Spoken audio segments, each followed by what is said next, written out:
we're doing. You okay? Someone reached out to me about the permit, film permit thing, Whatever. and I was like, yes, like, let's be in touch about this. And, We're okay, I called them, and, or no, they They called said me, it was on and I Friday. neglected to call them, and we're gonna talk about that today, I wish I had that information. That's all. Well, today is Tuesday, May 28th. It is 6 p.m. And myself and Katie are here, and Shannon is excused. I didn't see any corrections needed for the minutes. Good to go. All city staff, no public, unless the city staff wants to make a comment. They're all shaking their head no. Any correspondence?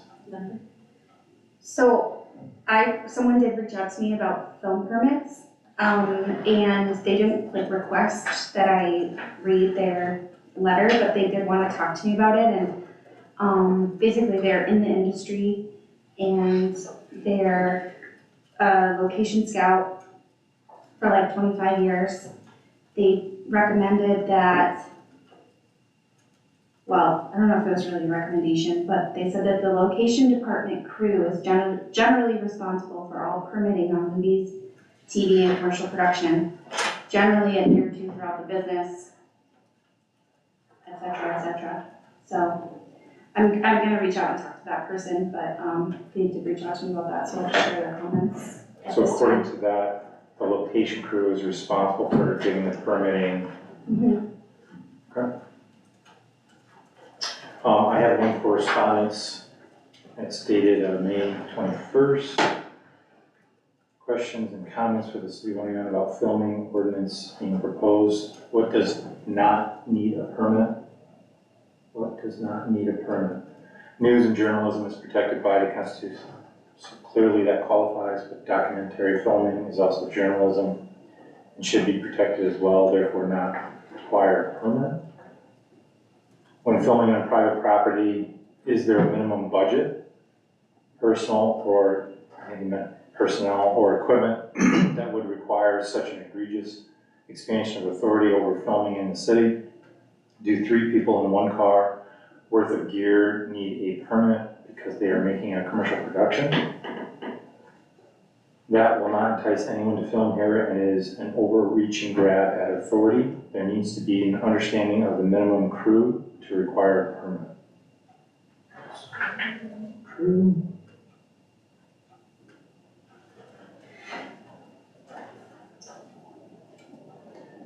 Back to what does not need a permit, question mark. Similar questions arise from your similar rules for public property. News, journalism, a minimum crew or budget size to need a permit. But furthermore, do you need a permit for just sound recording in a public space? Good question. Then it comes to business videos that are commercially produced, audio-visual pieces. Otsego Media makes several of these a week. These are done in private and public spaces. Do we need permits to make a quick business video? The next, the operational limits are unacceptable. The entire purpose of this request was to allow filming overnight. If a night scene is 2 minutes long, it can take up to and exceeding 12 hours to film that scene. Making filming illegal outright from 12 p.m. to 6 a.m. will kill what we have built here. The whole reason we asked for this legislation was to give us a legal right to film overnight on city streets. Is the city saying, no, we don't want any of that here? That kills the industry.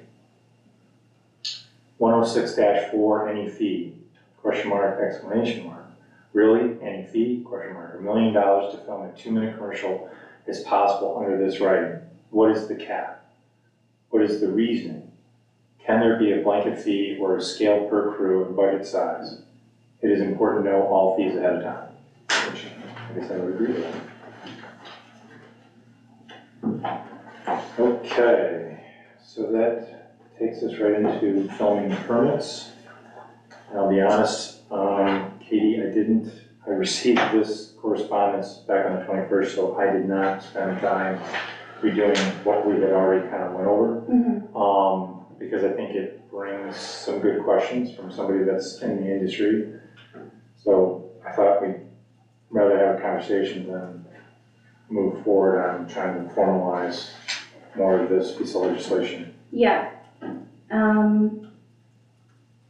mean, I think that the only thing that I would say is that, just to address some of those questions, like, obviously the intent is to allow filming in the city and to encourage it, you know, because it is an industry that can do a lot of good in our community. So I think taking some of those concerns into consideration is good.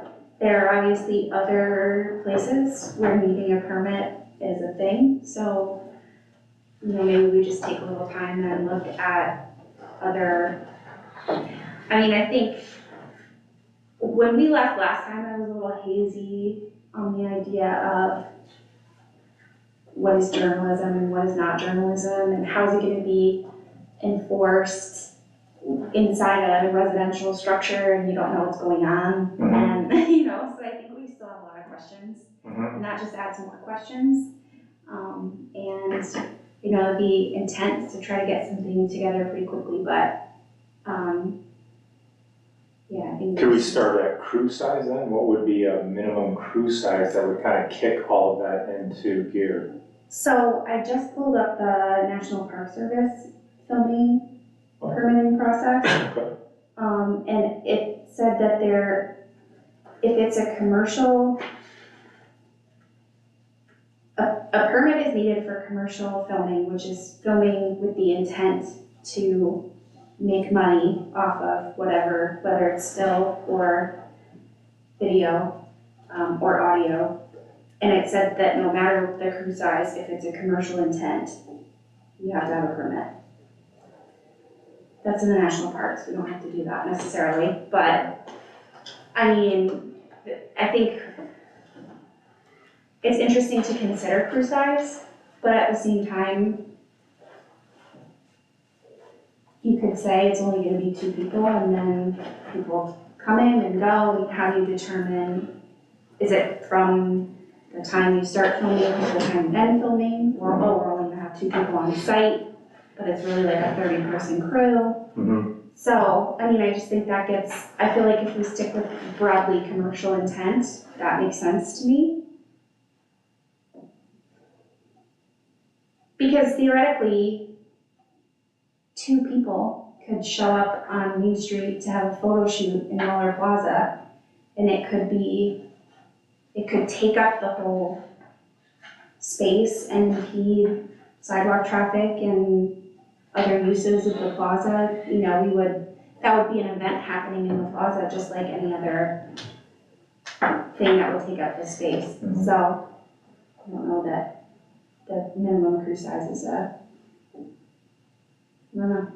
good benchmark. I see we're 2, you could start with 2, but I would think maybe when you get to 10 to 15 people, they're gonna come with a certain amount of equipment. They're gonna need a certain amount of space. Each person requires 2 to 3 square feet just to stand there and hang out. So when you start getting in 10, 15 people into the public space, but this person brings up also public versus private. Right. So again, I think your example was, and I was agreeing with it, was if you have 10 or 15 people showing up on Kearney Street and they all bring in their vehicles, that is gonna disrupt the normal halts, if you will, or driving up and down Kearney Street. Yeah. So maybe we don't treat them equally. Maybe there's like small production, which is up to 10 people, and then a certain amount of equipment, and then large production, which is bigger. Right, bigger than 10. Yeah. But I think, you know, we've had a couple of people, I mean, obviously it's up to you as the chair, but like we've had a couple of people who are in the industry reach out to us to offer advice. Like maybe we just bring them to our next meeting and we hash it out. try to figure out what makes the most sense. Ultimately, I mean, we'll determine what goes forward, but suggestions from people who do the work is never a bad thing. Okay, so I'll invite Greg and Corey to the next meeting, right? Okay, And we'll, I'm gonna invite this person as well. and you said they're local, At least, yeah, you said 25 years? yeah, in New York City, and then they moved up here. Oh, it's not, what was it? Okay.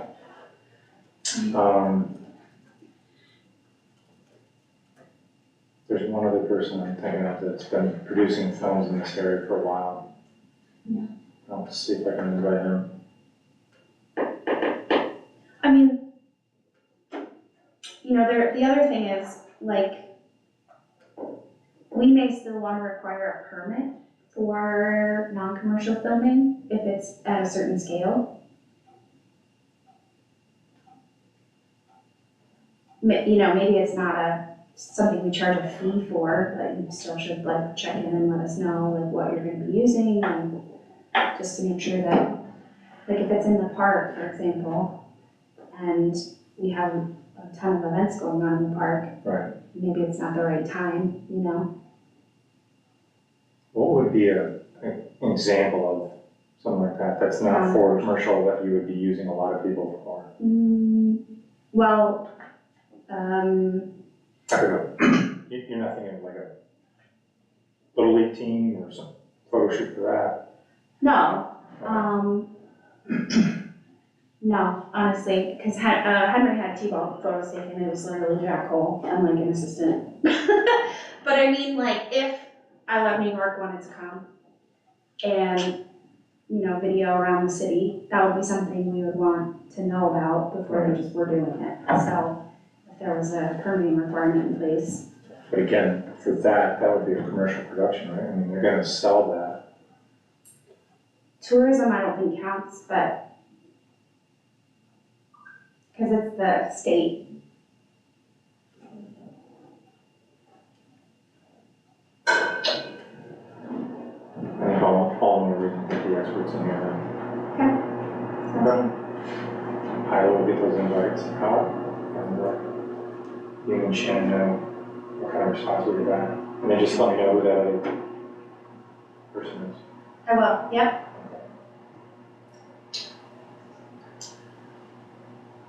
Oh, so just as I'm still scrolling this, the National Park Service charges 1 to 2 people, camera and tripod only, they still need a permit, but they don't pay anything. 1 to 10 people with equipment, $150 a day.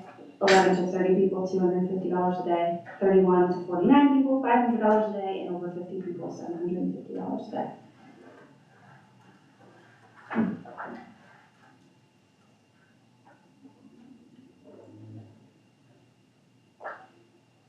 Isn't that it? Alright, so.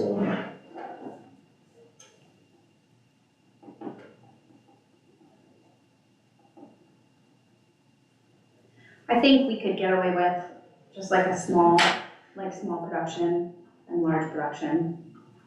I don't think we need all those. Because what if 2 extra people show up? I mean, are we really, you know, so. And then I think the other thing that was a big question was like enforcement of filming without a permit. Right, I wrote down that OPD would be. Yeah, I remember talking about that. He was listening. I believe it was the city attorney that said it, so it wasn't one of us. From your perspective, who would actually take a head count or recognize that the folks that are filming are in line with the permit that they filled out? Either the gentleman to your left or yourself? One shaking his head no? Yeah, but we start getting into an interesting area. I'd have to look to see how other municipalities enforce that rule. I know that there's other municipal ordinances that, we do enforce, obviously, here in the city. But that one's a tricky one, because you're balancing First Amendment rights with, the rights of the people of the city here also to be, if it's one person, what's the instruction? Right. You know, so I would have to find out from what precedence is on enforcement of the permit process. Okay.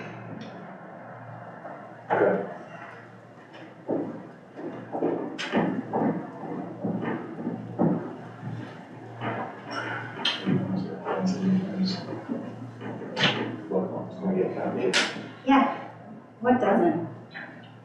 Okay, Just get the information. next time? I'm trying to find my schedule. Oh.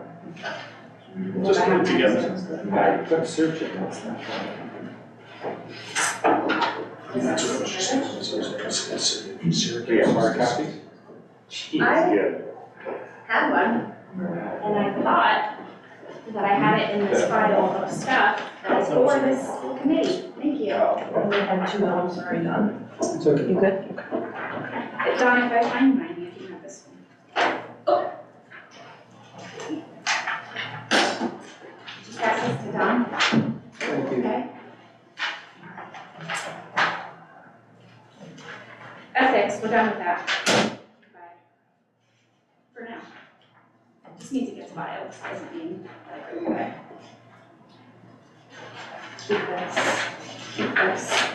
Who wants to go first? You do. You brought it up.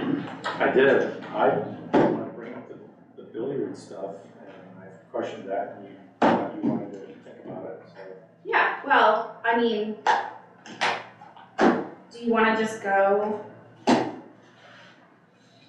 through it and be like, why do we have a billiards fee? For example, Right, I mean, actually, David explained that, or David explained that at one time in the history of the city going on, we had an abundance of places that had billiards, and somebody actually had to go through, and so somebody on city staff had to go through it. right, That need isn't there anymore, and I look at our fellow municipalities just to the north of us, they're allowing in that historic district, some billiards. I don't believe that they're gonna keep passing them. So I'm just that's trying fine. to create an opportunity for somebody in the city to, I get charged per table $100. Yeah, we were also talking about the arcade fee, Yeah, that's fine with me, striking those. yeah. Then,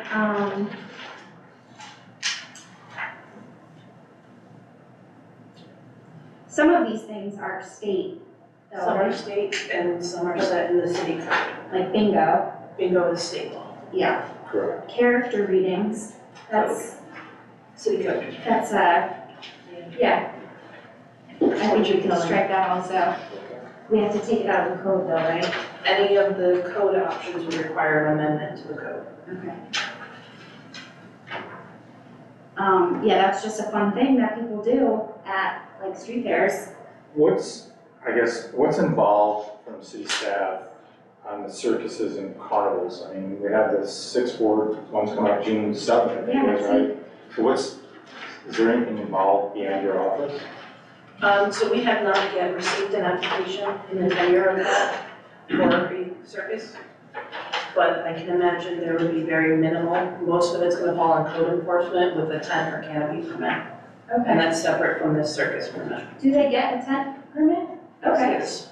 So then somebody from your office has to go down there, make sure that the tent is up properly, that there's fire extinguishers located where they need to be. Yes. Is the amount appropriate to your time? I mean, it says, do you have a copy? Yeah.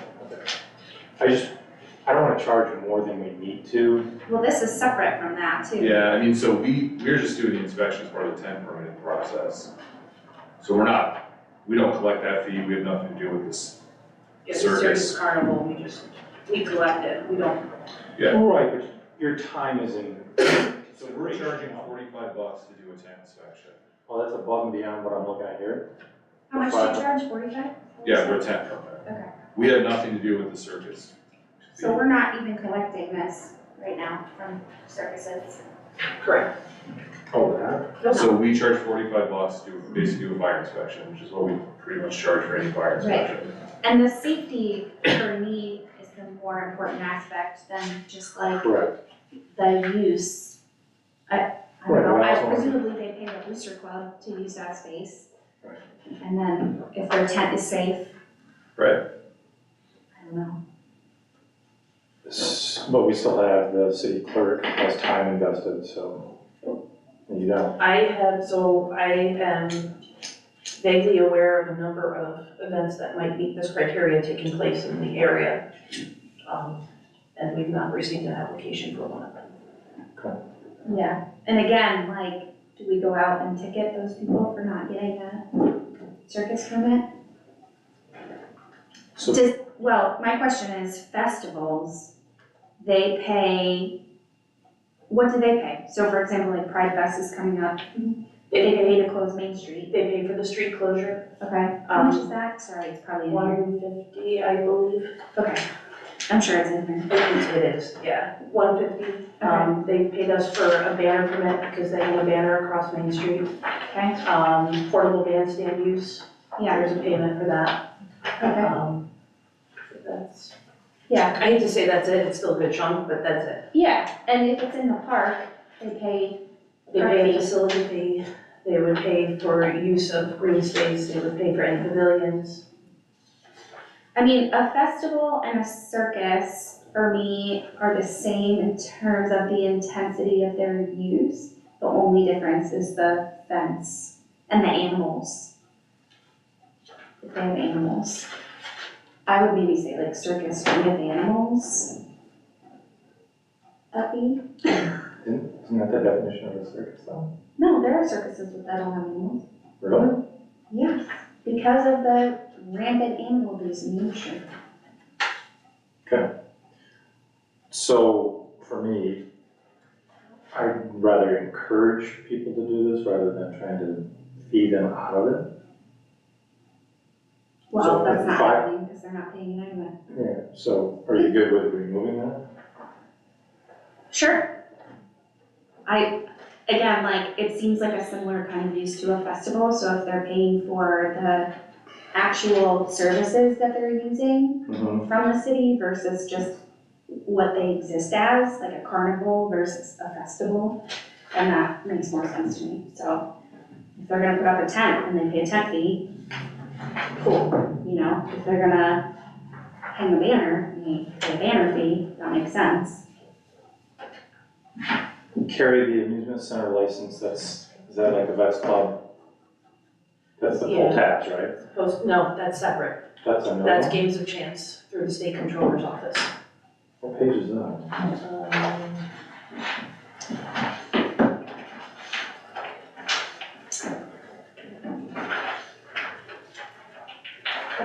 Look under the clerk. Yeah, I'm using an index, and I could just flip through and. Right, that'd be logical. Oh, it's not. Didn't see it.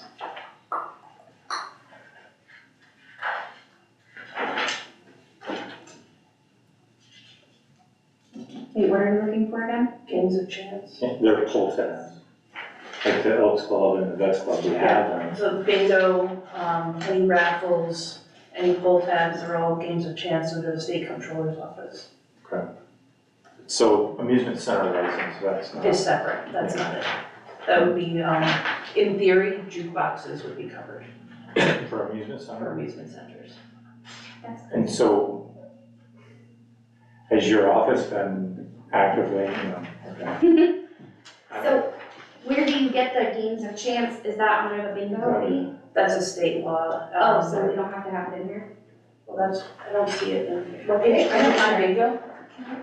Bingo's 1875 per. Is there- Oh, there's bingo, so. Yeah. Did you find it? Kate, as they're looking that up. Bingo like, is we're there, taking out but the others amusement are. center. And Where is amusement center? Right at the top, it's the very first one I'm taking. Oh, yeah, I already took that out of there. And mine. That's what I can find out. So I'm fine with basically everything but bingo at this point. What, closeout sales? Going out of business sales, in theory, you're required to have, I've had one. Yeah. Huh. And why, do you know the thinking?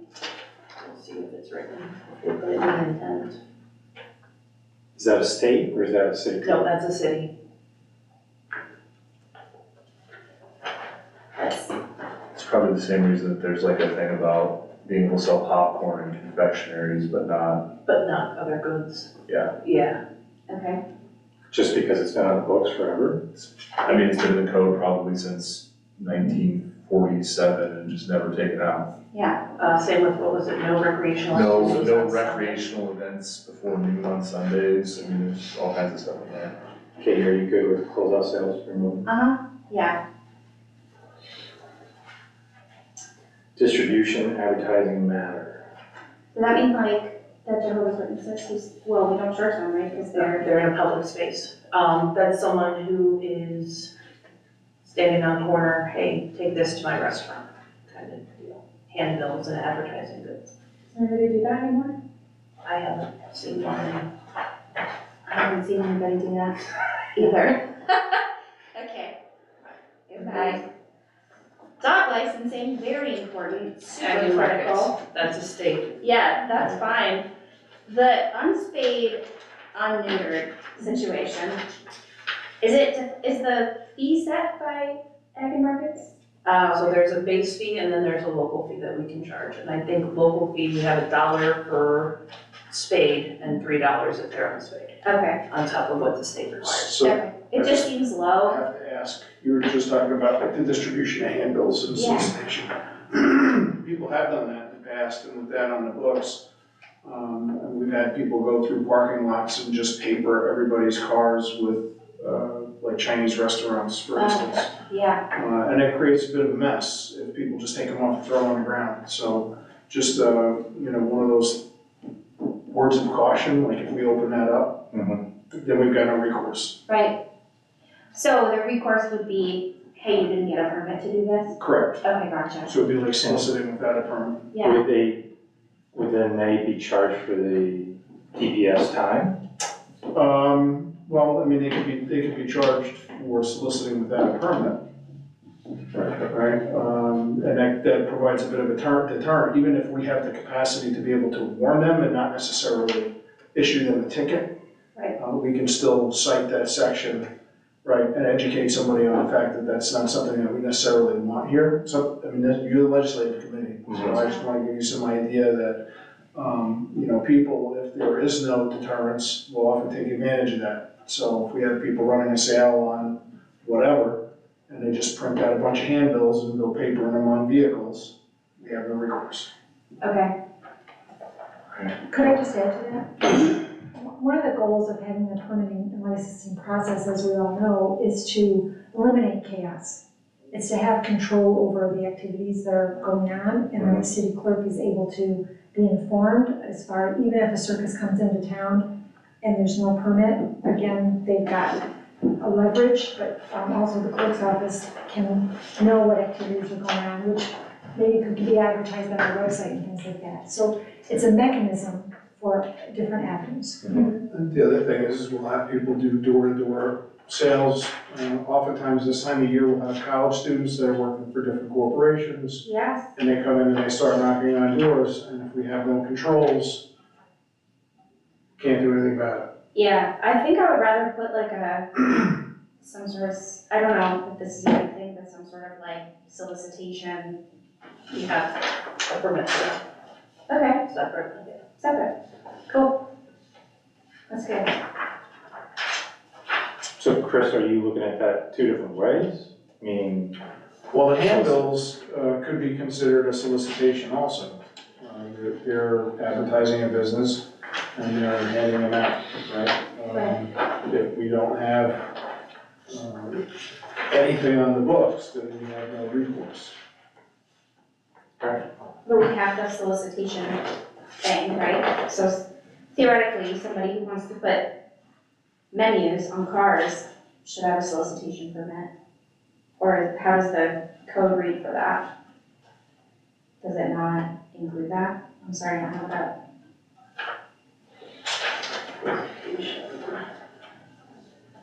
Is 204.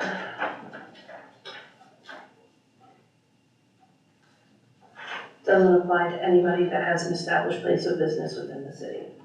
It does not. Doesn't apply? 204(3)(a)(6). Okay.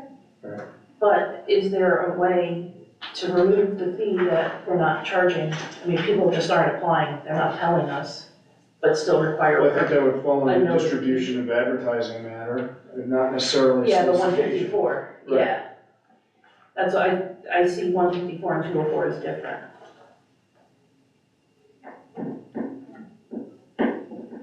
It'd be different if, like, you know, if you have somebody out in front of your store with a sign that says, come shop here today, right, they're soliciting, they have a brick and mortar. If they're going around and they're putting handbills on cars, it's different. That's distribution. That's the distribution one. Okay.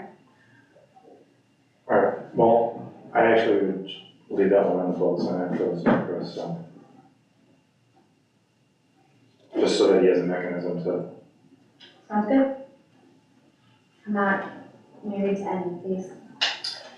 and again, from city staff, the dog license, electricians, the garbage, trash collection license, all those are appropriate to have on the books, and the fees that are associated with them are appropriate to your time and efforts. There's state laws regulating how much you can charge for the dog licenses, so that's, not anything that we're having any local control over. Yeah. I think we increased the exam application fee because it wasn't covering our cost before. Is that still appropriate now? Yeah, I mean, before it was, we were actually losing money on those. Right, so we're good still. But, I mean, I would say so. Okay. Garbage, trash collection license, is that appropriate? Can we talk about junk dealers? How do we define junk? Do we have any licensed junk dealers in the city? Why is the fee only $5? Does our code limit where junk dealers can be? For example, can they be on Main Street with lots of neon signs? So you ready for what probably will be laughed at, but is probably really sad? Okay. If you search junk dealers in the Oneonta Municipal Code, there are 0 hits. So I don't know where this one came from. Okay. Okay. I don't even wanna allow that to be a thing, like antiques. What's a junk dealer? Well, so I think junk dealers, Oh, it's like a if pin. we're talking like historically, like where like the Tile Plus place is now, like kind of where Delaware Engineering, that area. Uh-huh. Like way back in old time days, there was like a place there that like literally dismantled everything and like sold scrap material. Okay. Like you name it. And like that Yeah. used to be something like rag and bone then, they call them like England, but that was like a trade here too. People would collect random stuff, dismantle it and sell it like door to door out of a car. I think probably this is one of those like old things that has just never been removed from the code. And it's just kind of been reiterated, but yeah, I'm gonna assume that this is probably something that we're not. Right. Yeah. Yeah. Well, and I can't even imagine where a junk shop would be. Well, so I don't think it's necessarily referring to a junk shop. I think what it's referring to is someone who's going around collecting material, like Oh, pipe, this long, pieces of wood, pieces of, and then selling it.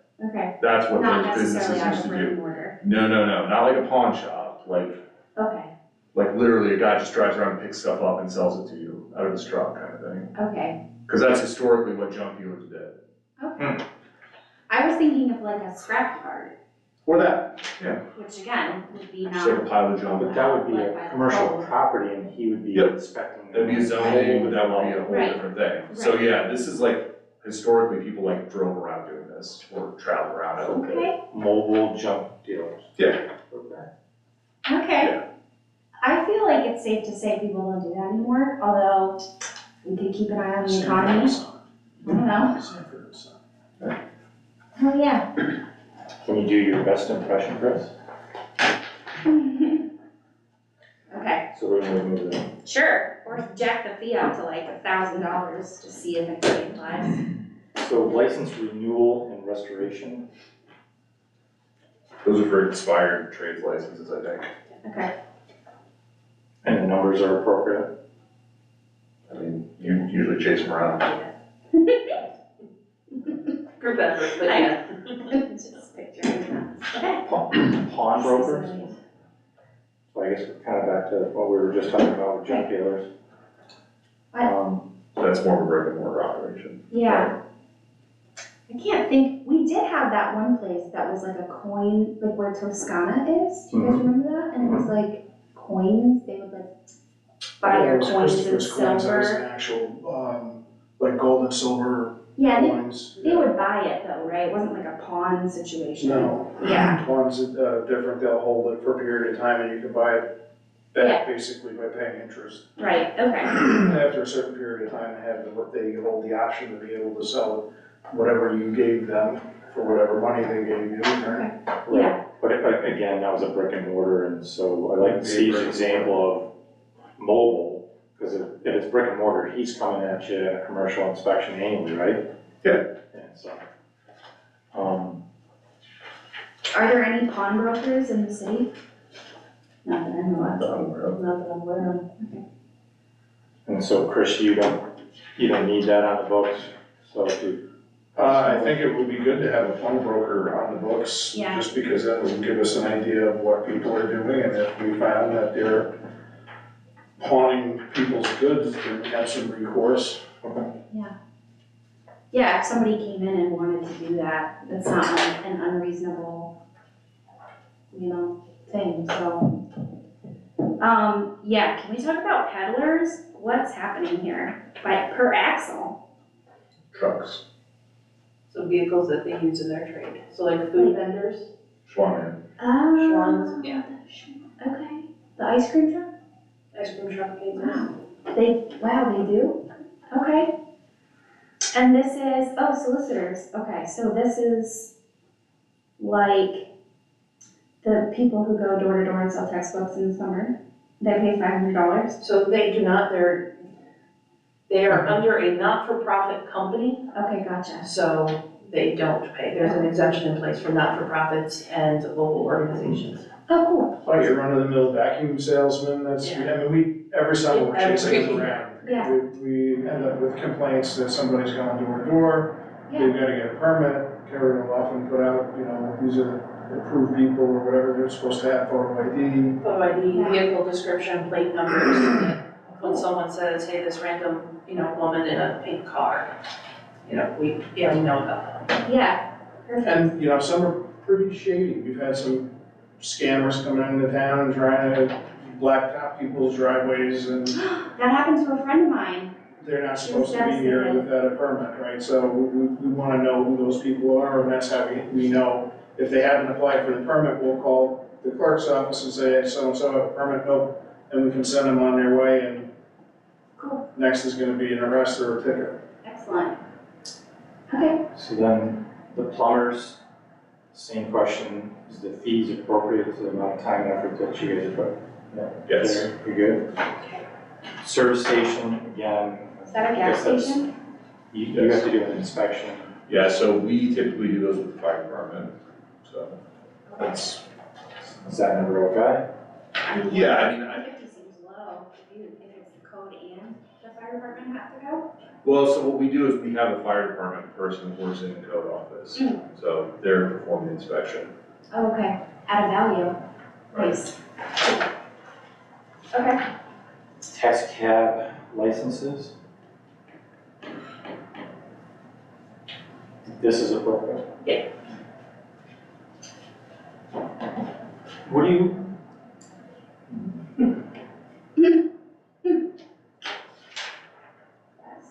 Trying to phrase this properly. How do we, is there a way for, I guess, government to make sure that these vehicles are ooh, safe and somewhat clean? There are standards set forth in the taxi code which speak to that. They're required to annually provide us with an inspection from New York State. And then they're supposed to give us every 6 months an inspection from a garage certifying that it's like a break check form, that the vehicles are supposed to be operational. And so if they don't turn it in on time, there's a mechanism. They can lose their license, their company's license. I don't know, I've just been listening lately that the folks that need the taxi cab services are complaining about the cleanliness. Yes, and not just recently, for It's a been, decade probably. taxis have been, Problematic for a long time. yeah. We have nice clean buses. You're right. Yep. Low emissions. Safe drivers with background checks. Tattoo studio and the body piercing studio, those numbers are appropriate? I don't know what you guys do for. That was mostly a paperwork thing unless there's a complaint. And so is that based on brick and mortar, or is that based on per artist? Or?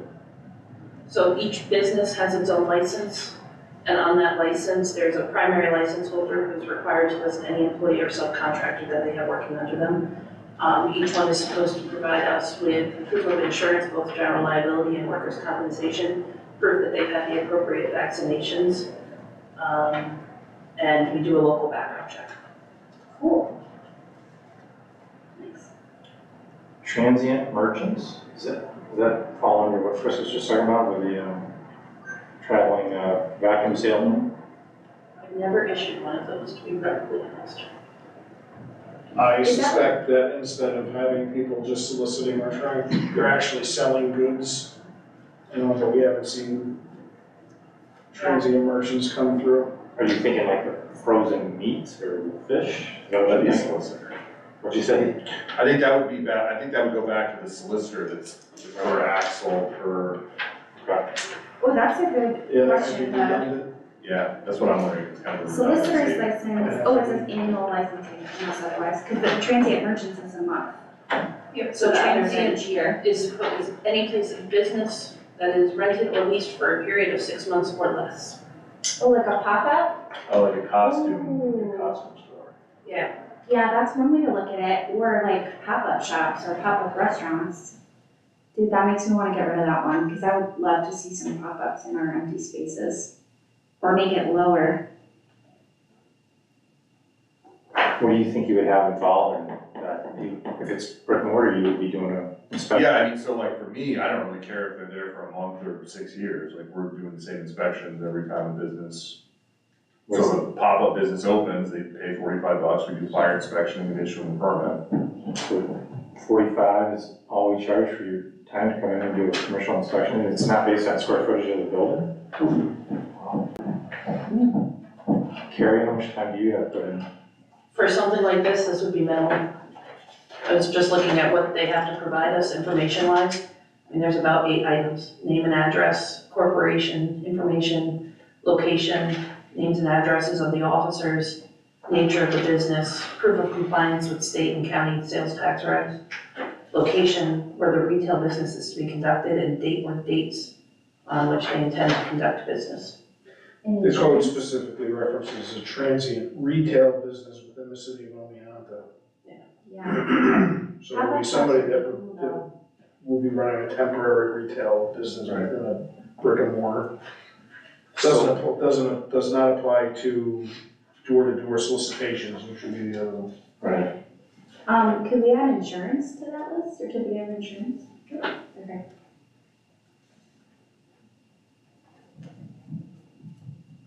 Would this also cover restaurants? Transient merchant, if we It want says to do a pop-up retail. restaurant, It says It retail. says retail, so you'd have to change the code. to say restaurant? I mean, usually done code, Okay. not that hard. So if we reduce this to $95 instead of $500, That sounds fun and random. I was 45 for codes and 50 for the clerk. Sounds good. I'm about it. I'm gonna try to like recruit some pop-up shops. I'm so excited. Cause they're gonna have to pay a landowner in addition to permitting, so I wanna make it easy, cause it's a lot of startup capital. So transient photographers, do we, city staff, do we have any input on that? Can we get rid of that? Everyone is a transient photographer. Everyone I know is a photographer, okay? So we're gonna leave this. Okay. Can I ask a question that's probably not gonna be a popular one? So we have tattoo and body piercing studios, presumably because it's like a public health thing, body modification thing. Why then do we not include like salons or cosmetic? They're governed by the state. So there's no state statute protecting or enforcing tattoos and body piercing. Oh. But you do have to have a state license to do cosmetic work. Oh, cool, thank you. Yeah, the Department of Health, we can walk into a tattoo. Yeah. Cool, that was fun. Steve, how are we doing on the numbers for building and plumbing works permits? So we just adjusted these to better reflect what adjacent communities are doing. Okay. So these used to be, these started as free. Oh, so these numbers are good with you then? Yes, Oh. The sewer connection? that's Chris Young. That's Chris Shepherd. Chris just went over the numbers with me last year and updated the ones that he thought needed to be. But I can always double check with him again. Would you please? And then have them look at the disconnect fee, the water and sewer again. I guess overall, the late permit fee for all categories is $300 or 15%. Is that appropriate? Yes. Okay. Late inspection fee. This is $1,000 for the DPW. So this is for specifically for their connections for water and sewer. So we'll have to have Chris take a look at that one. Sewer tap, water tap. Again, another Chris. Is he gonna take over this, obviously the street excavation, that'll be him. So I'm gonna put down that Chris will look at.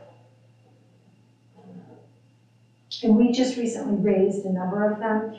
Some of them were $50, we raised them to $150.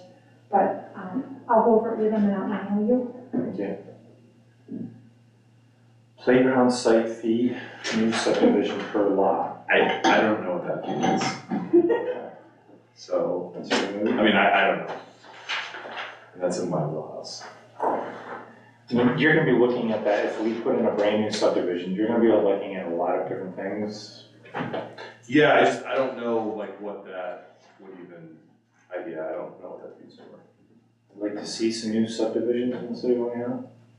Sure, That'd be kind of cool. yeah, no, I'm fine with that. I just don't know what playground Playgrounds? fee is. Like, why would you charge? I don't understand, what, $50 for a playground? Unless there was like an inspection. What about required. like Bugby's playground, out by SUNY, the Bugby? Yeah, but this is specific to site fees, playground site fee, new subdivision per lot. I mean, we would just, if someone came to me right now and was like, I wanna do a subdivision, there's gonna be a playground, we would just charge them like a site plan review. And that would be part of the site plan review process. We wouldn't have a specific playground subdivision. It's just, I've never issued one. I've been here for 7 years and I've never had that fee. What's going on with Bumpy's playground? No, Well, I was she's just wondering using if that was an example. example of one. Oh, okay, Yeah. oh, gotcha, cause they have like 3 or 4 playgrounds on the, yeah, that makes sense. Sidewalk cafe permit.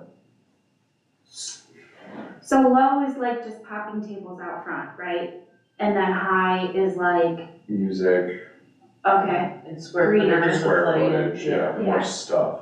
okay. So you guys have looked at these numbers recently and you're good with them, or are they not usable?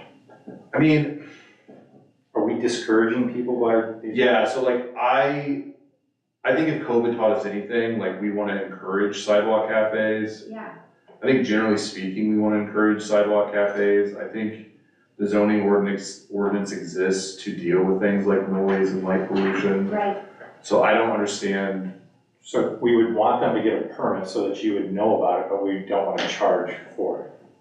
I mean, I don't understand the point of a permit fee attached to people putting out sidewalk cafes. I don't personally, like, I don't think we can monitor this fairly easily, we can include it as like part of a fire inspection, like, I don't know if, Commercial properties. yeah, I don't know if charging people these types of fees is really getting us where we wanna go. Yeah, And I don't know, how many times have we charged for it? I was brand new to the office the last time I issued one. What about the Indian restaurant that's right now by Muller Plaza, and they have that outdoor space on city property? Are they paying for that? That's by contract though. Yeah, that's a not, separate arrangement, yeah. so this would be like for Nina's. Okay. And Right. the intent was to ensure that there was pedestrian access and.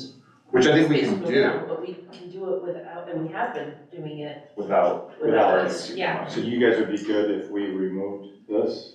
Or I mean, we wanted just no- do a maiden voyage, and if the whole city collapses because we don't charge for sidewalk cafes, we can just put it back in the code. my favorite John Astor quote, what the council giveth, the council can take it away. He said Yeah, that. I mean, like, I don't think this is meeting a goal that we have, which is to get more people on Main Street. Right, totally. So I got a move. Yeah, totally. I have a question about Green Earth though, because they actually like built. Yeah, so that's not really a sidewalk cafe, because we basically leased them that Area, area. gotcha, So it's not a permittable, it's not something that would require a permit, because it's part of their property now. yeah, Well, cool, part of, in a way, because it's permanently leased, basically. okay. Okay, no, I agree, we want more of that, not less. Correct. So, sign permit application, is that appropriate? Yeah. Site plan review. Okay, special use permit, new and renewal. We good with all that? Subdivision permit for lot. I mean, So yeah, so what I've basically just been doing is, we've been doing this as just a site plan review, because the code requires a site plan review for these. So we've just been billing for site plan review, which is $100. so Yes, we don't same. get them again per lot. But we're not, we currently are, we're just charging them a site plan review, it's either approved or denied by the council, or by the planning commission. We're not charging them separate fees to subdivide or do lot line adjustments. Do you feel comfortable taking this out? Well, we've never charged for it, so.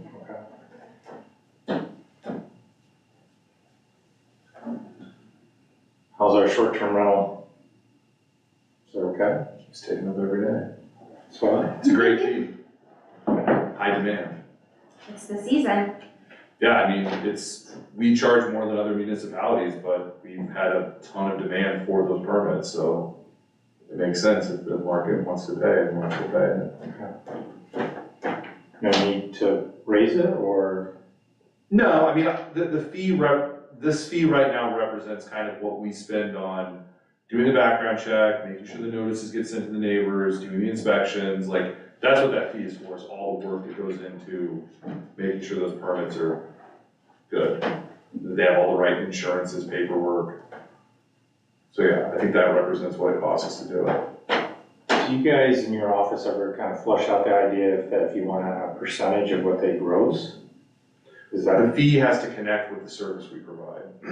So we have to have a reason why we're charging the fee we're so charging. you can't mimic a bed and breakfast tax? I mean, the city could come up with a mechanism for that, but like my office, like Dave Merzig told me, he's like, you have to justify the fee. So my justification with this fee is that this is what it costs, being realistic, this is what it's costing us to process these permits. Okay.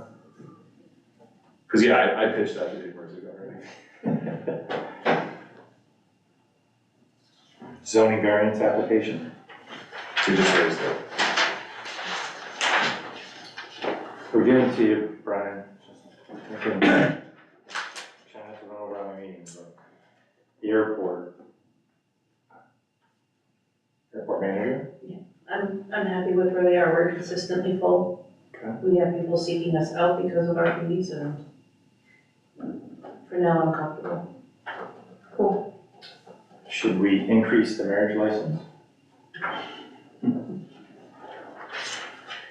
Those are set by state law. Steve, how are we doing with the code enforcement inspection and maintenance fees? Are those numbers good, or is it? So these were all raised, I think last year, like the last code cover thing updated. Okay, can I ask 2 questions? One is about the fraternity sorority. So the inspection is 1 fee and then also the special use permit? Yes, Okay. And we will not issue a special use permit without the annual inspection, correct? By Correct. someone from code enforcement? yes. Okay. I might have more questions about that are not like legislative committee related, just because we just had to come to council and basically they were just like, hi, and that was sort of it. And I'm just curious about that whole sort of process from beginning to end.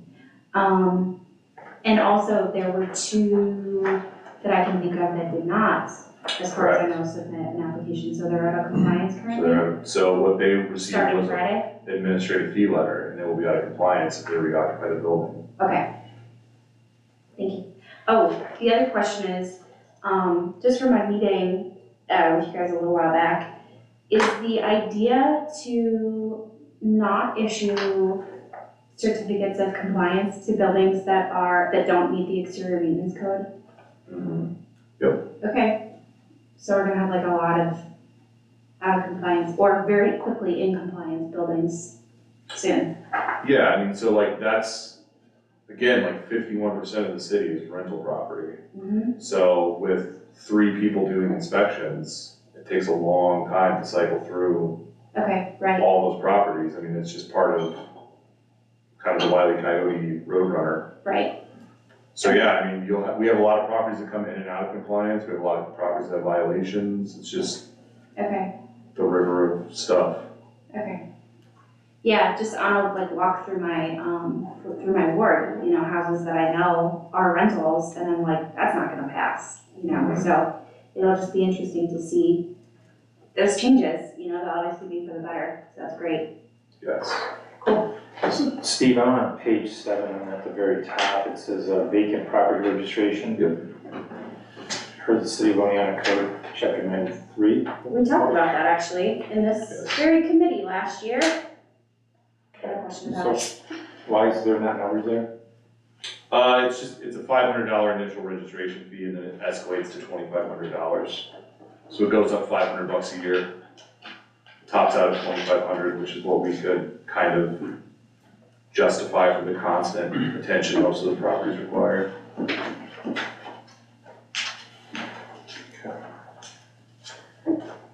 Does the lawn mowing, do those numbers, those rates are working with the employee that you have?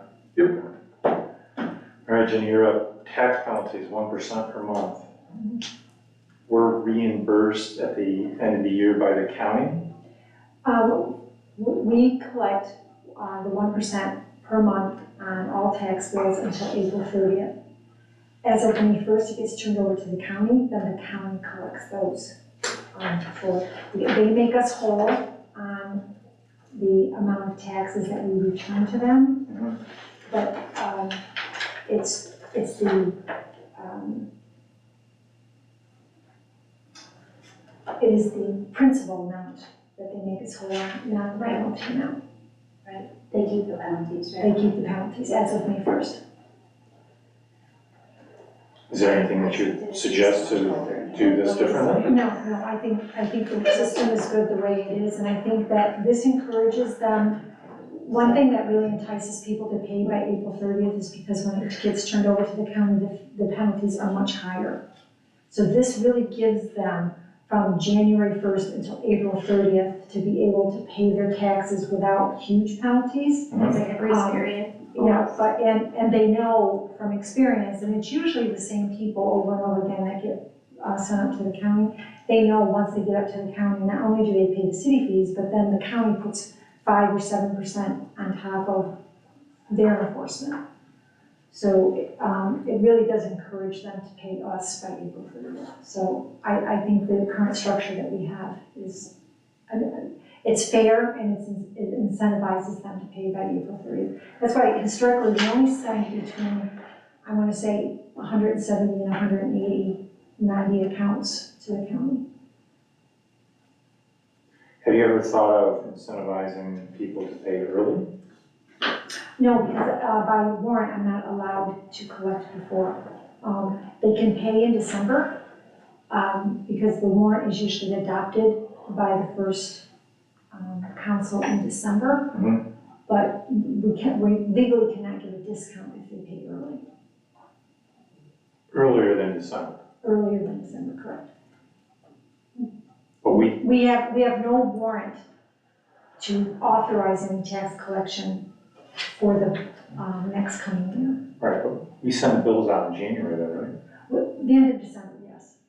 So you don't think of encouraging people to pay their bills, get everybody paid up in January by encouraging an incentive? I only say this What because, type of incentive are you thinking about? well, for the property I own down in Florida, they actually incentivize us to pay as soon as possible. As soon as you get that bill, And what type of incentive are you thinking of? Because I would have to figure out if it's legal in New York State. okay, well, why don't I see if it's legal first? Okay. I mean, No sense throwing any But I mean, numbers do or they give you a percentages discount? Yeah. Or are they, because normally what that type of structure happens is that if they're giving you a discount, they're really giving you what you should be paying, and then they're just charging the other people more later on. Mhm. So that's kind of what our penalty structure already does. I understand. I'll see if it's legal. Yeah. Are you good with the numbers for the rest of it? It's tax searches, $25. Tax searches now are up to, yes, $25. It does, we now, since we have turned tax collection over to the county, it takes us just a matter of minutes to do a tax search. So $25 is a fair fee. Okay, so the fees under your department, you're good with? And just so you know, we do have a return check fee on there, but we have never enforced it because the bank does not charge us. Oh. So since the bank does not charge us, we have not passed it along to, Right, but you still need that mechanism. All right, Steve, I guess we're back to you on the parking. No, parking is really, that's, Well, we do parking enforcement, but fees are set by you guys. Right, so Chris, are you good with this? I think we still have $20 tickets, what is the fee schedule? we have $20 tickets, and the way it works right now, we have different fines for different violations. So basically, $20 ticket is the most common. It's $100 for snow removal, and I think it's 30 for bus, 75 for Yeah. fire. So that amount stands for the first 15 days from the day it issued. Then it goes up 50% on the 16th day, then it goes up another 50% on the 30th day. So your $20 ticket can turn into a $40 ticket. I feel like the fire hydrant fee should be the same as the snow removal fee. You're reading my mind, but I was gonna say higher, I have no problem. Paul, I was gonna say, because if you're driving down Main Street, they can continually park in front of the one hydrant. Yeah, I have no problem with that. but it's a life safety issue. Right, I can't imagine when there's a car in the way. The only reason I think that's higher is because we changed our strategy with the snow removal, Right, based on towing. that's right. So, Carrie, you got that, we're gonna change it.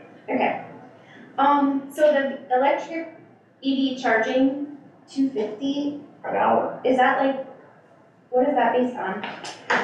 Greg did research and was comparing what, oh, I'm sorry. No, I was gonna say, that was Greg came up with the fee based on other cities, other Yes, he was municipalities and comparing what rates. other municipalities and other agencies were charging. Yeah. And I was thinking like if it was comparable with a gallon of gas per hour. no, it was more based on comparison of what we're being billed, like for our electricity bill itself, and also Okay. what other municipalities were charging in the areas. Okay. Yeah, I mean, again, we want people to move toward that. And just so you know, we just got our first payment from them, Probably. from the EV charging stations. The How, ones that are over on D Street One. excuse me, how difficult is it to change the rates Like, what's the, how do you, physically, like, how do you change the rate that the thing? I'm sorry, I can't answer that because Greg has been administering that with the company, Okay, gotcha. but I can, Oh, so you like have to call them or something and say, oh, interesting, so it's not like a flexible, it's pretty flexible, okay. Okay, thank you.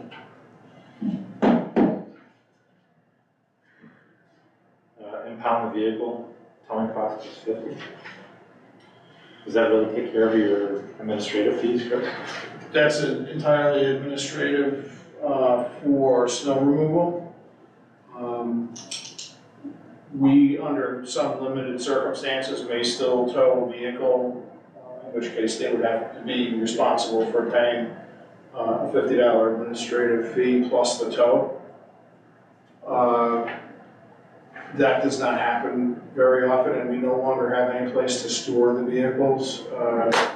20 years ago, we used to lease a secure area down off of Roundhouse Road, a fenced-in area, but that's long since gone. we do. We did do in Newell Park, we would have a place, but now what we're doing is, the vehicle gets towed by the tow truck, it goes back to their lot. They charge whatever fee that they have on the daily rate, and if they settle up with the tow company, we don't do the administration of that anymore because we're not really towing masses of vehicles like we had been. Currently, I think the only tows we're doing is on heavy hitters for parking tickets. And if they still go back to the tow companies a lot, they've got to settle up with them, so we don't have to deal with the administration. Okay, we're on page 8. We're doing it right. Accident reports. Oh, we're almost there. There's no such thing as an accident. Accident reports, currently we use a third-party vendor for accident reports called Crash Docs. They manage the fees and they get returned to us, and we send the checks to finance. Any other reports, it would be FOIL fees. I would assume that accident reports and other reports, it would be FOIL fees would apply. Oh, are FOIL fees in here? Well, these are set by the state. That's what I was wondering, okay. I'm surprised that we actually, I mean, I know that there's a tremendous amount of administrative work that goes on for those, but it's interesting that we charge for those. Well, And we're not by law allowed to charge? No, we do, this. We can charge very minimally, so paper copies are 25 cents per page. Right. If they request it electronically, I can't charge them anything. Whoa. it's a nightmare. So we don't, legally, we cannot charge for any of your staff time? No, unless it reaches a certain threshold, and that threshold is pretty high. And it's kind of ambiguous. Yeah. So that eats up a ton of administrative time. Correct. Cool. Ton of. But one thing is, of Hours and course, hours and hours. we don't have to, if it doesn't already exist, we're not mandated to create it. Is that correct, Karen? That's correct, but Well, that's yeah, but if very someone comes in limited. and is like, Yeah. I want all the paperwork associated with my house since 1952, and you still have to sit and go through all of it. There's no legal mechanism to pay for your time. Unless it reaches, it's a super high threshold. Loss on deeds, lawsuit. Loss on deeds was, yeah, But that was like thousands of pages. Yeah. I mean, we do one for New York State every year, 1,600 pages, Once a year. at least once a year. See Through New York foils us, there's another state agency that foils us as well for all of our purchasing materials. Muck rat? Muck Rock gets us for law enforcement, tries to, yeah. Cool, cool. I mean, Is that something you guys have, somebody has talked to our state legislature for? No? That's our job. So it comes up very frequently at clerks' conferences and training, and there's been no, I mean, on the one hand, you want, you know, Jenny from the block to be able to come in and get the information. It's all local public. government, right?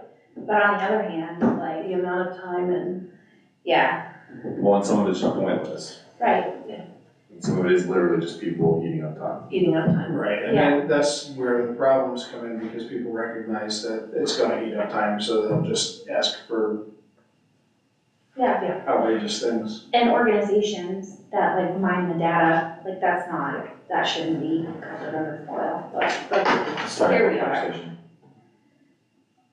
okay. I'll take that up. Okay. Okay, $70 an hour. That's reasonable, we don't get that many requests, occasionally, I think the most recent one was a filming request that we've gotten, but that's reasonable. Does the animal shelter, we don't do this anymore, do we? We still have an animal shelter, but we try to get them out as quickly as possible to SPCA because they, do a much better job of taking, we don't wanna forget about an animal at the shelter, so we try to get them out and send them up to SPCA. Right. They do the registration up there, they do a check of the animal, make sure that the animal's being well cared for. Yeah, they have like a vet on site, but it's out at like Silas Lane, Well, that's where ours is, and Yeah. we'll say if we can't get them someplace, we use that as a temporary holding facility, so we'll put them in there, give the animals some food and water, and it's clean and comfortable and quiet. Yeah. But then we'll try to get them out of there as quickly as possible and get them up to SPCA. right? Yeah, that's nice. All right, Brian, you're up. What do you wanna know?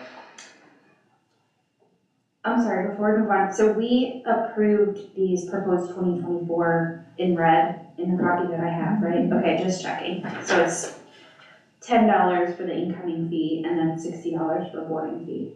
Okay. Cool, thank you, just checking. Yes, please, sorry. So ambulance service fees, that was set at the beginning of the year. That takes a look at our payer mix. What is the average payment that we receive for? The average net revenue we receive is about $467 per call.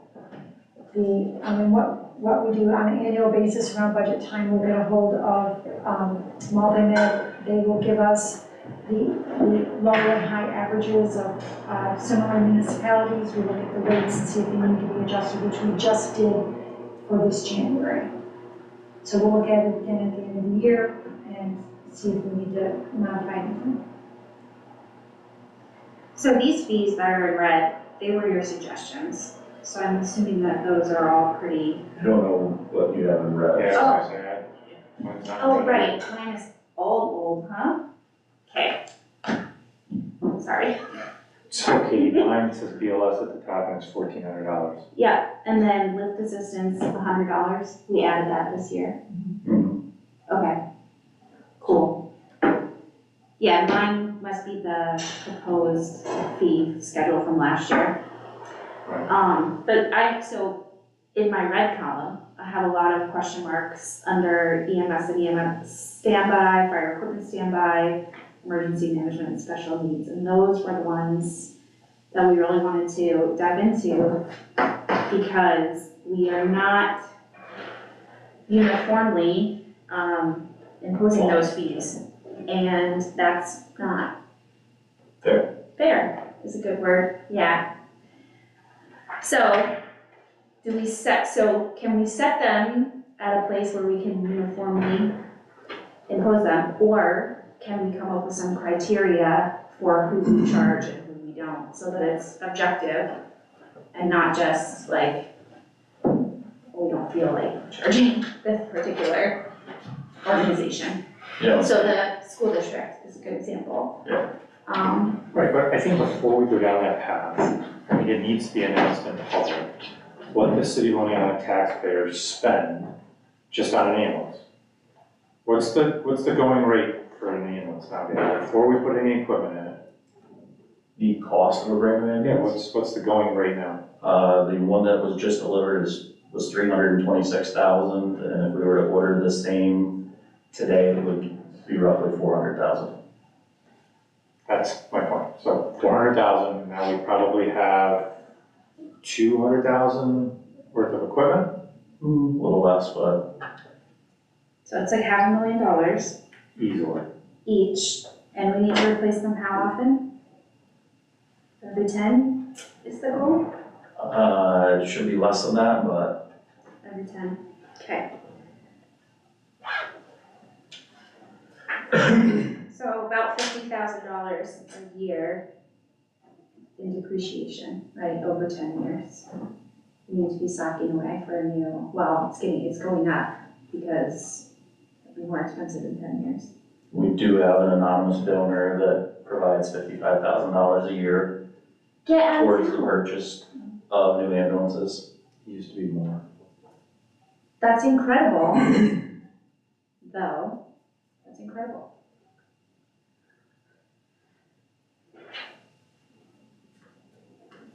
But yeah, this was something that certainly I wanted to discuss back in December. I think I brought this up to you, but with the format change to the meetings, there was higher priority items than this to discuss, so. So, are you good with the ambulance service numbers as they stand today?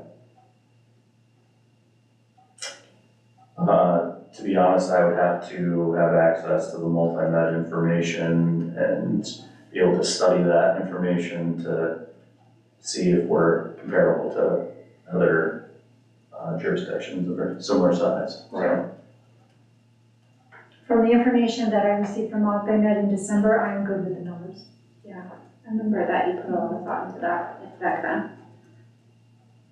And we've talked about this before, though. I've always questioned why we have a much larger number here than what we know what we're actually legally can charge by the federal government. and the insurance company. The reason being is because of your payer mix. So you're gonna have your private pays, which our private pays are about 7% of our total ambulance calls. Then you're gonna have your commercial insurance, which will pay a much higher rate than Medicare and Medicaid. And then you're gonna have your Medicare and Medicaid, because of their reimbursements, that's why it brings it down to the $400 and some dollars. So because we're gonna collect more on our commercial insurance and on the private pay, we wanna have those rates that high because you're gonna get a much higher return on those claims than you will on your Medicare and Medicaid. I hear you, but didn't you just say a few minutes ago that our average collection is $474? Right, but that is because you're taking your insurance. We might get $800 from the insurance, but we're only getting $300 from Medicaid. So when you average those, it brings it down to the $467. So you don't wanna give up the money that you're gonna get from your commercial insurances. So 7% is 7% is our private pay. 7 or 70? 7. 7% is private pay.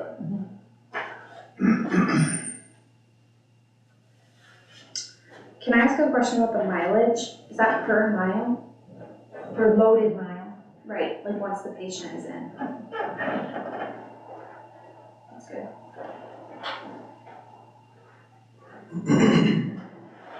Does that actually cover our costs? Because loaded mile is gonna have 3, I've never That's I've never analyzed like the fuel per mile with it being loaded and things like that. Again, we took the mileage and compared it to the average for New York State. And then, the average of what? well, of what other ambulance companies throughout New York State is charging. So that's how we came up with the current mileage fee right now. It's also, when we look at what the insurances accept versus what Medicare and Medicaid accept, all of those options or topics go into how we decide to determine the rate.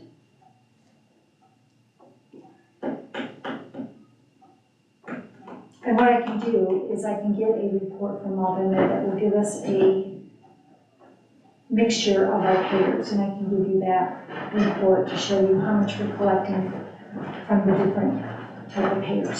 That'd be great. Yeah, if Multi-Med would give all of us, is that something that the department head can have a conversation with Multi-Med to understand?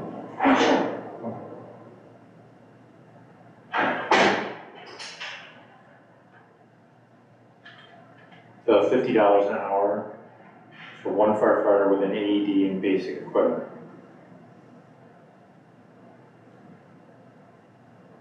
Sufficient. It's typically, we're sending someone in a utility vehicle versus an ambulance to go stand by for an event.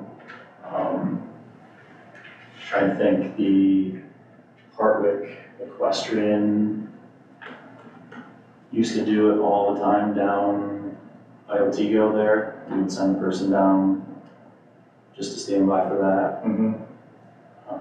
So, sufficient. 2 firefighters in an ALS ambulance, $125 an hour. I mean, as far as the numbers, I'm fine with all the numbers, it's just Whether we apply them or not. correct, and who we apply them to is my issue. Do you know stuff? I have an idea, yeah.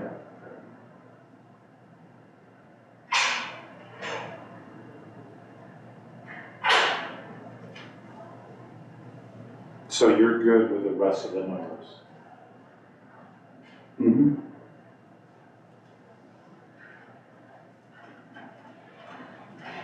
Can you, recognizing that one of the events is coming up in what's called a month, can you come up with an estimate based on previous events, approximately how much that's gonna cost?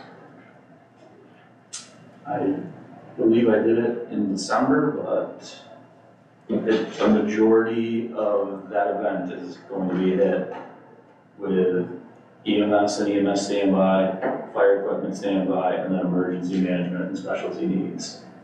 So the command, staff, and equipment, yes. The IAP, yes.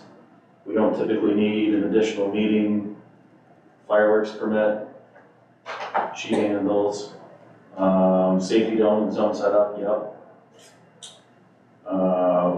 1 engine with 2 firefighters during the fireworks gets set up. And then 2 firefighters in the ALS ambulance, and then at least 4 additional staff members. 2 of which will be on the ATV, 2 staff in the ambulance, 2 in the command post. Wow. So, So this is 2. This So when you put all that together, the number that you have, is a lot. and you need to remember, this is like I can add it all up and give it to you at some point, but yeah. Yeah. So typically, festivities would start around noon, and then we'll have a minimal presence in the park. And then from there, usually around dark, yes, we'll bring additional staff in. when do the fireworks start? We'll bring staff in a little bit before dark. We'll start telling people that they need to move back. We'll set up the fireworks perimeter with the additional staff, and then between the fire department and police department, we keep people out of the safety zone. So for the council to have this conversation as a council in 2 weeks, can you get a number to us so that we can actually see the number, not a lot? For Hill City celebrations? Right, for the 4th of July, I I think their organizers need to know what the number is. Right. And What this it council could be. needs to recognize if we come off the number that the department head gives, it affects his budget. Right, and obviously, you know, you have a lot of constraints on you already within your budget, so. Have we charged them before, Brian? Who? For Wrestling John? I have not.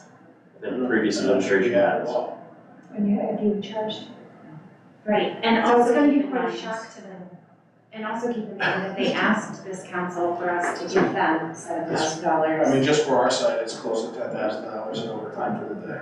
Right, But so, I think we need to have this publicly, have this discussion publicly. I mean, this city has some serious financial constraints right now. And I'd love to have all these public events, but the organizers need to know how much it's costing the city taxpayers. Well, I mean, that was one of my complaints about O-Fest, because O-Fest was even worse than the 4th of July was. And Are and you, that didn't include the ongoing investigations that came up after Rofest, and we're talking tens of thousands of dollars. So I guess, Chris, I'm gonna ask you also is to work with Brian and have that ready for the next county council meeting, so we can That would be talk something about I this. could look back historically on those dates to see what the overtime rates were. All of us need to have this conversation and stop avoiding it, because both your departments, along with DPS, are taking a hit every year. yeah, so I think that's why Chief Knapp brought it up in December, you know, this has been kicking around in folks' brains. I think, are you guys gonna be at Pride Fest next weekend? Is that next weekend? I haven't had a request to, No requests? or Interesting, I mean, okay, those events are generally, pretty good. yeah, We'll have some limited presence there, but, you know, again, especially with my staffing, I mean, I've got 8 officers right now working 42 shifts a week. So, you know, the reality is even at full staff, I'm 10 shy of where I should be. yeah. I guess what I was getting at is trying to understand, obviously, the 4th of July thing with the fireworks and everybody comes to the park is like a big deal. And then, you know, Pride Fest is a big deal to an extent, but it's, you know, localized to Main Street and they're not having fireworks. And so, you know, a lot of these things are per hour or I think we were talking about either like per use. I don't know, I guess I'm just trying to understand like the impact of the different scales of events. And then also, you know, one thing that was brought up is EMS standby at like football games, which obviously, you know, something that I think we would all agree is pretty critical. You know, do we charge for that? Do we feel like the fee is appropriate for that? Because we don't historically charge for that, right? That's just something that we do. So, understanding how much the hometown 4th of July is going to cost, I think is gonna be a big like wow moment for everyone. Especially like I said, given the fact that they've also asked for money kind of on top of this unspoken sort of public safety gift of support. But I think like this applies to so many other things as well. So in terms of like determining the fee structure per hour, per use, is there a philosophical basis that, you know, we're gonna say we're not gonna charge it for this and we are gonna charge it for this? I think we need to have those discussions. I don't know that they actually will occur at common council meetings, just based on experience, but I hope that we continue to talk about this, because I think, like you said, you know, not having clear direction, we're kind of putting all of this effort and time and public safety budget into certain things Correct. without any clear understanding of like what the implications are. Both us, obviously you all know, but both us and the community doesn't really understand what is going into this. Right, so there's two paradigms in this. You're looking at the city staff has to dedicate their personal time for the professionals, whether it's the city clerk, the DPS, the fire, the police. Somebody has to work to do this. To do, To do this. For these, right. For this event, somebody's not working their normal shift, they're working a special shift. right, And so we need to have the conversation about what it's actually costing, both in hours asked to work, plus what it's costing the city going out of taxpayers to actually pay. right. But again, there's like different sort of levels of intensity is what I'm trying to get at. Because we also don't charge for EMS to be at football games. We also should have that conversation. I mean, Right. there's things that the school district needs us to do. We just talked about this and we don't charge them for that. Right. So is it possible to get a list of all of the events that public safety provides support for at no charge? Is that like a list too long, or do you think that that's something that could be compiled? Just so that we understand how often and at what intensity, Well, I mean, every parade, right? we have officers either working or doing traffic control or actually in the crowd. Right, You know, that includes 4th of July, Memorial Day parade, Halloween parade. Holidays, one of the holidays parade. Yeah. it's like You know, 5 On parades. occasion, you know, depending on, but, you know, where does it stop too? I mean, technically, we have seasonal overtime that we anticipate for upticks on weekend activity for the city, just for downtown, and we don't have any control. St. Omi's Day. Right, so, you know, that's overtime that we just deal with because we have an increased volume. But the special events like 4th of July are certainly taxing, OFest was certainly taxing. And we dedicated 4 officers to OFest up at the college this year to provide mutual aid. Cool. Yeah, I think events and special requests that are outside of the routine, like you wouldn't send someone up to the football field unless there was a call, you know? Well, Does that make sense? correct me if I'm wrong, but legally, they have to have EMS on site. That's a state law. Right. Oh, well, that's good, because we were worried that if we asked them to pay for it, they might say they don't want it. They've heard it, well. Full disclosure, I work for the school district, so I don't know how far into this conversation I can go, but. There's some restrictions also on, you know, like for instance, with university police, that was a mutual aid issue, right? Right. So that would be considered normal business to another law enforcement agency. You have an MOA with them, right? Yes. Yeah. So, Okay.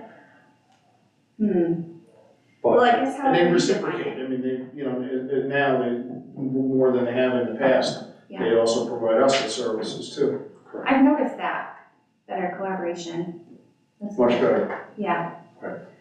So I guess I would leave it up to you to define things that you feel like are taxing in some way to your department, and they can be kind of tied to a responsible party.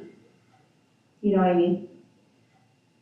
Like OFest, or not OFest, OFest is specific, St. Omi's Day is less specific, that's just students deciding that they're going to, you can't really, it's not a school like sponsored thing. Well, no, when we were originally having them, no, they were a city-approved function because they got permits for closures and the Really? concert in the park.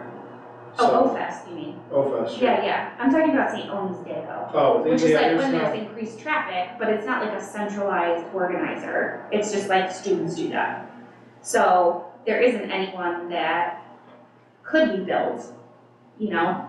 So if there's something that feels, I'm just spitballing here, but if there's something that feels like, okay, this is over and above, like we have to, you know, have extra staff. We're doing, you know, we're hitting all these notes and there's someone we could potentially bill for this. I guess understanding how many of those and what the scope of them are would be helpful, sort of to Len's point, just to understand like, Our biggest event this year currently is 4th of July every year. sure, okay. That's, you know, it also brings in the most people here to the city. You know, so I don't know what the implications there would be for local businesses. I mean, you're talking, there's a lot of money generated for that also. I was just gonna bring that up. Can I add my 2 cents here? Sure. I think when we have this conversation, we need to balance how it affects the city as a whole by having the number of people that come to the different events. Of course. And the sales tax that it generates, or the business activity, or the hotel activity, or even just stopping at the gas station to fill your gas up. You know, those type of things. But also, I think what Brian is looking for is guidance of when do we create the bill? So, right, so and when do we create the bill? So we have to decide, is it benefiting the community to have the event? And that the community is going to far out benefit the cost that the city is participating in? But I also think that we have to be consistent on who we charge, because you know, like one thing that I tell people, our finance window all the time is I have to treat everybody the same. Exactly. So if your postmark isn't right, I'm sorry that it didn't get here in time, but I still have to charge you the penalty. Right, and that's what he's saying. Yeah, and that's what he's saying, so We need to establish what that guideline is gonna Yeah. be. So And so, that- I think can you that's- monetize that? What you just said? Can you work with the county treasurer and actually monetize what you just said? So then that would back up what Brian and Chris are saying. They're feeling the hit of it, the financial and the labor force there. Can you? I do not know if the county would have it by day or by month, and I don't know how much of it that they would share with me. The county treasurer is only allowed to share certain information with me as far as sales tax, and then he's not allowed to give me details. Right. So I can chat with them and find out if I can monetize it. I can't promise that I can. No promises. So, Len, what's your, like, timeline for this discussion? Like, where do we go I now? think we need to have it for the next county council meeting. Because literally July 4th is coming right around the corner and we either say yes to invoicing full amount, negotiate partial amount, whatever that is, or don't do it at all. And so, The reservation that I have about that is that it's coming right around. I mean, they plan for the entire year. And Right. if we are like, hey, here's, by the way, a bill for $10,000, but it might be a non-starter. we need to have a conversation. Okay. We need to have, we keep kicking this thing down the road and we never have the conversation. So let's have the conversation. Even with the event organizers and say, hey, this is what it's actually costing the city. Yeah. I'd like to hear from everybody. And if Jenny can monetize it through the county treasurer, that'd be even better. So should we invite, some members of Hill City Celebrations to the meeting? I think it would be fair to hear from them on their side.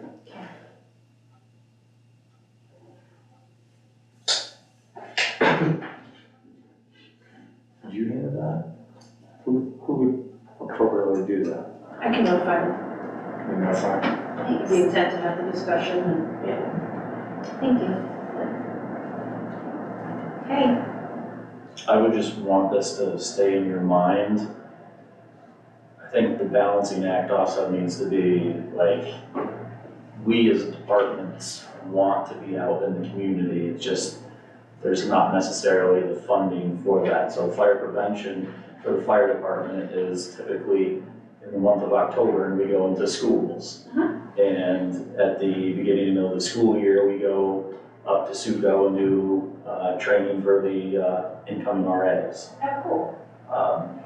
But there's other like little events that just get us out in the public that does require some overtime for our staff, like the trunk or treat. Like if we show up with a police car and a fire truck, where are the kids gonna be? They're gonna be right here. Right. So that's one of those things that I'm torn with, because to me, it's more important to be at the event and to have that exposure with the community than to charge them for that. Right. I agree with them 100%. My biggest issue now is staffing. I just don't have the staff to be able to say, like, I can keep everybody home for, whoever's got their regular days off on the 4th of July. Nope, you have to come to work. Correct. Because I don't have the staff to say, I have enough people working on shift that day where we'd be able to cover 2 road patrols outside of the park and enough people in the park to saturate the park, not saturate the park, but at least have a presence there. Right. That would be able to deal with, and we've had some serious incidents in the park in the past. Right. And it just takes one. We exhaust resources very quickly. Right. I don't think we're gonna make it through the rest of it, but let's see if we can get at least page 9 done. Oh, we're still going, okay. Well, everybody's had a long day, so Okay. I'd like to get through page 9. Okay. Carrie, I believe this is you, special applications. Are these numbers appropriate? I know we talked about the alcohol permit deposit fee of $500. Do you and Chris Yakabuchi still feel that that's appropriate? I think there needs to be additional conversation about alcohol in the parks. We had a group recently that didn't want to pay the fee.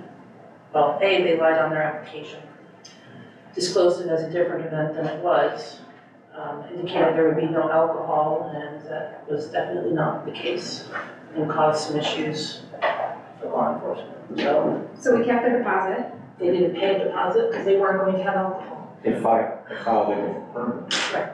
So they lied about it. which is, So can we ticket them? Permit lying fee.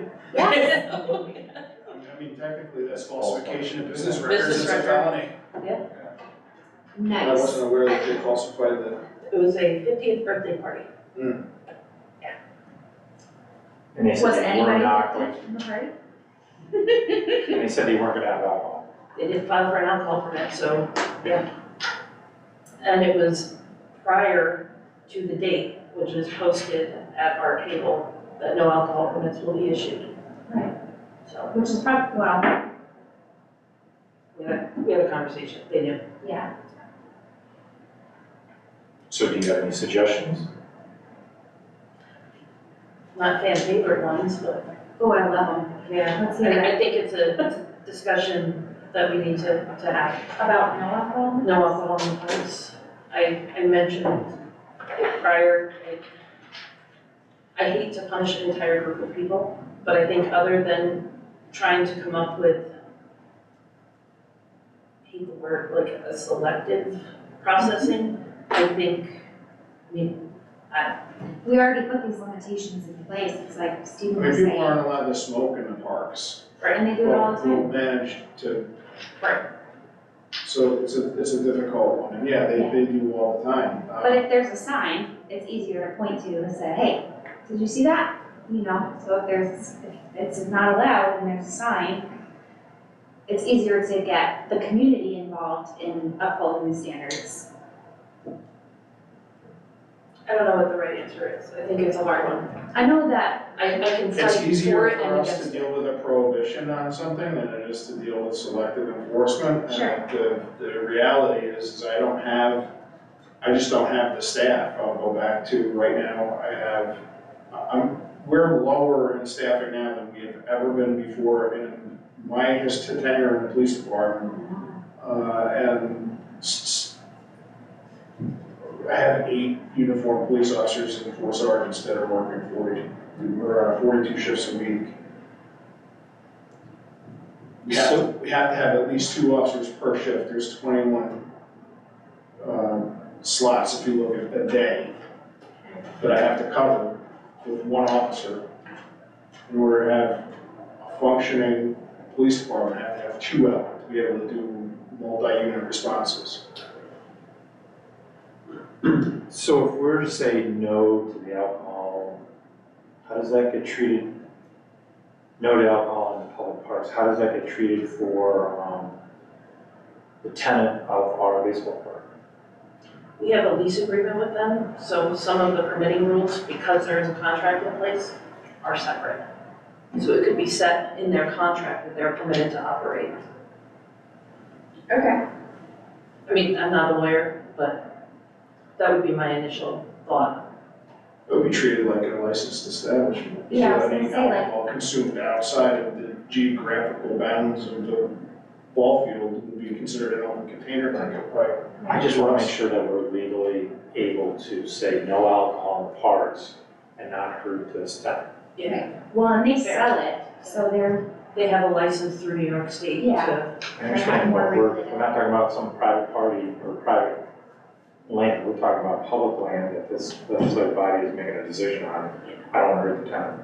no, and I think my understanding from previous conversations around other topics would be that we're leasing control of that land to them for their use, so they would be. State liquor authority would look at that as like an on-premise consumption permit. Yeah. So they have a liquor license for that. So I guess the council will have to have a talk about that. Sounds good.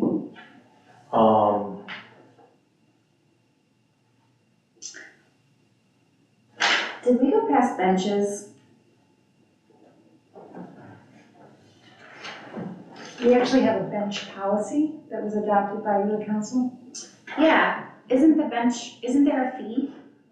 I know there's a fee, it's expensive, Yeah, it's like $1,000. That's the number. For a bench? Uh-huh. To So dedicate what, bench? sponsor it? Yeah, dedicate it usually.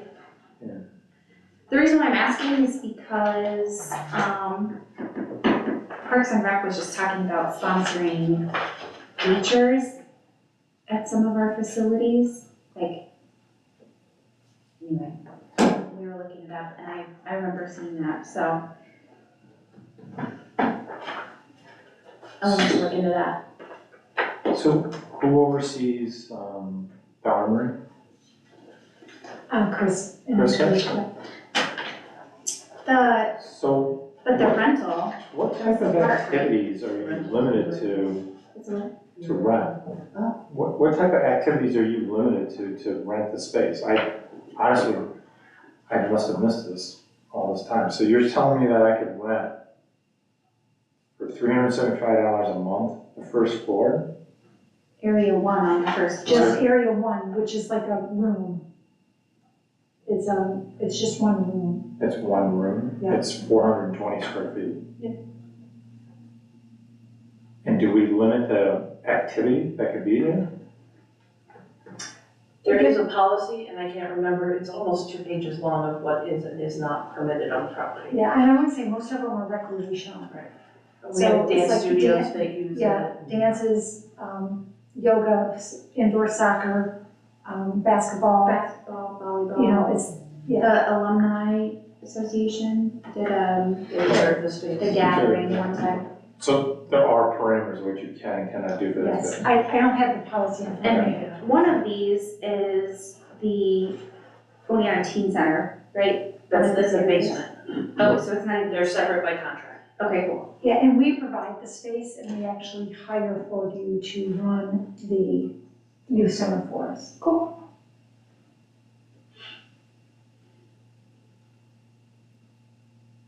And have those numbers changed lately for the armory? No, I want to say we haven't changed those in a while. There's not honestly a high demand. Correct. The gym area is probably our most popular. We also have some issues with roof leaks, so there's certain rooms that we can't rent right now. Sure. But if I'm sitting here and I didn't know that we're renting this space, I can't imagine how many people out in the general public don't know that they could rent that space.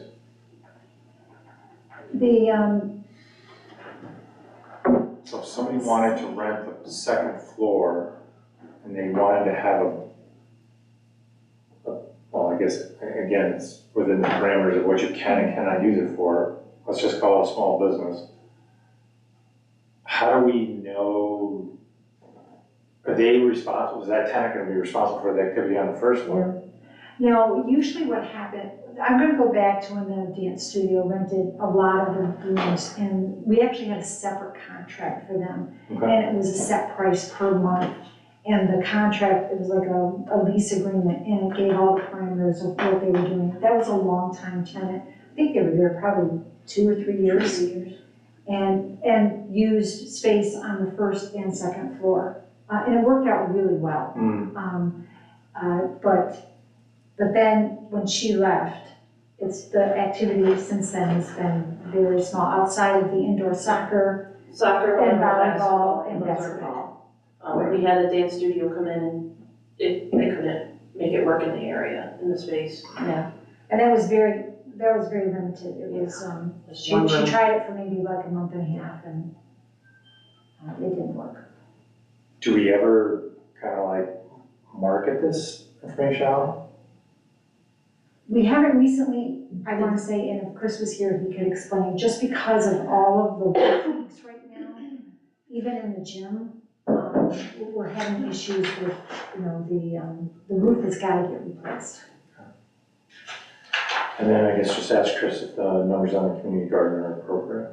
That is more scary. So we do the administrative end, I would encourage a conversation with Chris with the operations. Yeah, because I'm looking at this going, you have to participate, and I watched the guys down there rototilling and The cleaning. services that they Just receive. I don't see where the numbers are matching to the labor. I'll add that one, to my conversation with Chris, or did you wanna talk about that? We actually were talking about it today, so, Okay. yeah.